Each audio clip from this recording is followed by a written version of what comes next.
Galera, então falar de escravidão sempre puxa muita curiosidade das pessoas, né? A gente sempre sabe que por aqui sempre teve escravo. Agora, como é que esse escravo foi, chega, vinha da África, saía da África e vinha para cá? Os caras que se ofereciam para trabalhar?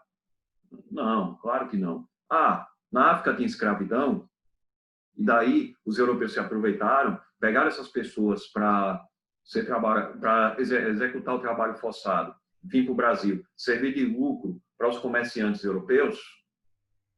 Vamos ver isso, né? Vamos ver nessa aula de agora. Primeiro ponto: a escravidão era o motor de todo o lucro da colônia. Era através da escravidão que Portugal montou todo o sistema exploratório, montou todo o sistema colonial explorador, onde o açúcar, o minério, ou melhor, o ouro, serviu de objeto de lucro, serviu de objeto de riqueza para Portugal. Então, se não fosse o escravo, não teríamos senhores de engenho e não teríamos os barões do minério lá de Minas Gerais, né? Então, foi graças à escravidão que os europeus montaram em todo o trabalho, em todo o fardo e o lucro garantido pelos africanos aqui no Brasil, né? Hoje, esses que eram escravos, hoje é o quê? O proletariado. Hoje somos nós, eu, você aí que está me assistindo, né? Eu acredito que você que está me assistindo seja proletariado. Se a gente não trabalhar, essa galera não lucra, né? Se a gente deixar de trabalhar, quebra o capitalismo.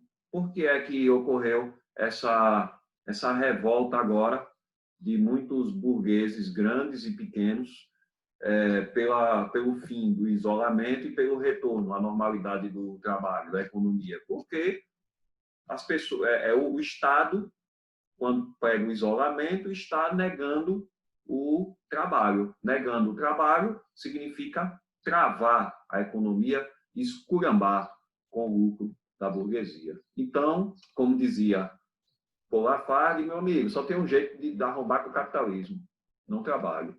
Louve a preguiça. Então, vamos lá. Vamos à questão aqui. Bom, a nossa pergunta-chave desta videoaula é: como se capturavam os escravos na África? Bem, às vezes já ouvi falar, certa vez, em uma sala de aula, um aluno chegou para mim e falou: professor, os próprios africanos já se escravizavam entre si. E o que é que eles estão reclamando de escravidão? Ó, meu amigo, você está querendo justificar a escravidão, né? A partir de um argumento da pessoa, né? Na lógica, vocês devem ter estudado isso em filosofia, chama argumento ad hominem. Ou seja, você está querendo refutar, ou seja, negar um argumento, não com outro argumento, mas atacando uma ação da pessoa, né? Então, isso não vale. É preciso, vamos lá, vamos conhecer o que acontecia na África para a gente perceber como ocorria o processo de captura dos escravos na África para vir chegar na feira do Brasil e ser negociado aqui para servir de motor de todo o lucro português, né? Bom, a gente sabe, quando a gente estudou história antiga, que a escravidão não é algo que surgiu no século XVI. Espera aí. Ó, os egípcios escravizaram os hebreus. Você que é religioso, você gosta deve saber disso, do Antigo Testamento da Bíblia, né? Que os hebreus foram escravos do Egito por 400 anos, segundo conta o livro do Êxodo, né? A gente ouve falar em Roma. Roma, o próprio Estado romano, vencia inúmeras guerras. Cada guerra vencida acumulava escravos. Então, a escravidão era o motor do Império Romano. Quando surgiam, às vezes, epidemias, doenças, às vezes abalava um pouco o trabalho, diminuía a população e Roma prejudicava. Roma se sentia prejudicada com o lucro. Então, é importante lembrar que tanto Roma quanto os egípcios, eles tinham essa questão da escravidão como uma escravidão de Estado, né? Embora ele era vendido também. O escravo era vendido, mas o objetivo do escravo era servir ao Estado, era trabalhar em Roma para progredir o Império Romano. No caso, o hebreu no Egito era para progredir o Estado egípcio, né? Então, no caso nosso, já se caracteriza como uma empresa. Ora, o escravo é comprado barato na África e revendido caro aqui. Ou seja, há o objetivo de lucrar, né? Então, as pessoas, elas se tornam a mercadoria de outras pessoas, as pessoas se tornam um bem, uma propriedade de outras pessoas. As pessoas de posse, quando morriam, colocavam no inventário. Possui tantos gados, possui tantas casas, possui tantos hectares ou tarefas de terra ou alqueires. E, no nosso caso, tinha também o escravo, né? Então, vamos lá.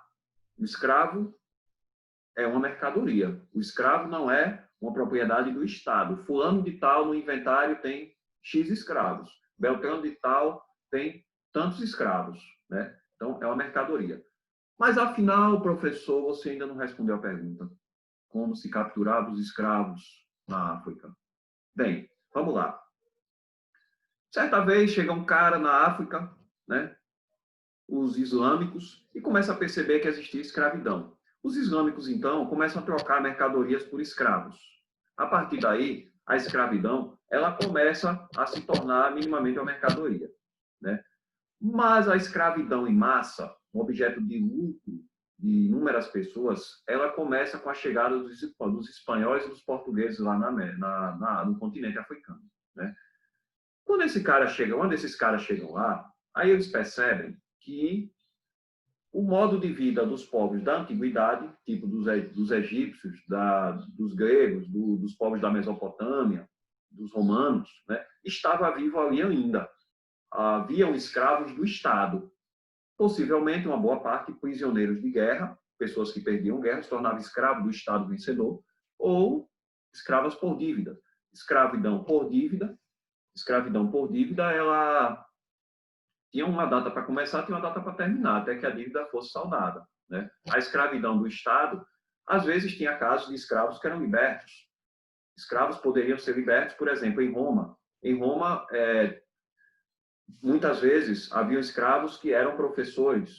Haviam escravos que viviam na casa do imperador, na casa da nobreza, e ali serviam a toda a nobreza. Às vezes, um próprio escravo acontecia de uma escrava se casar com um patrício, né, com um senador, com um homem de posse, né? Então, não havia essa essência de mercado, como era esse objetivo unicamente de lucrar, como era a escravidão na era moderna.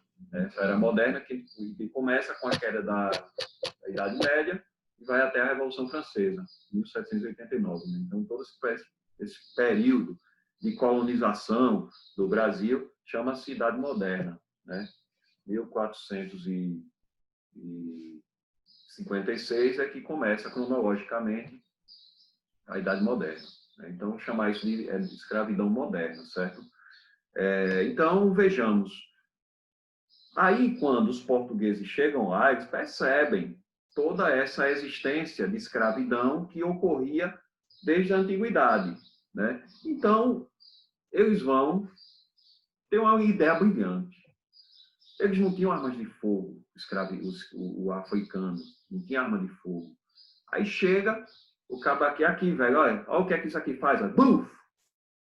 Aí o cara o chefe africano, rapaz, que negócio massa, velho, com um negócio desse eu vou ganhar guerra pra caralho. E aí a gente vai ficar ainda mais poderoso. Mas espera aí, o português dizia, não é assim não. Eu vou lhe dar essa arma, cada arma dessa eu quero tantos escravos. É nós, então, fechou. Eu dou uns e fico com outros, pronto, bora. Aí começa a incentivar as guerras entre várias tribos, né? E aí, ao mesmo tempo que começa a plantar a semente do mal, a semente da destruição entre os povos africanos, é capturado os escravos, né? Então, é dessa forma que ocorria a chegada dos escravos da África para o Brasil. Bem, Aqui no Brasil, é importante lembrar que havia um direcionamento do trabalho escravo, basicamente, a maior parte em duas atividades econômicas. O ouro, a partir do século XVII, e a cana, trabalho na cana e a produção do açúcar, né? Então, galera, veja só, quando a gente fala escravidão, é preciso a gente ter um cuidado, porque existem hoje, nesse contexto histórico que a gente se encontra, pessoas que querem justificar a escravidão. Comercializar pessoas jamais pode se tornar algo moral. As pessoas serem transformadas em mercadorias, isso não pode ser justificado e, infelizmente, não se trata de desrespeito à liberdade de expressão. Se trata de respeitar o próximo, respeitar os direitos de ser humano, os direitos à vida, o direito de ser quem você, quem eu queira ser, né? Então, não cabe justificativa do trabalho escravo, não cabe justificativa da exploração, né? Beleza. Então, ficamos por aqui.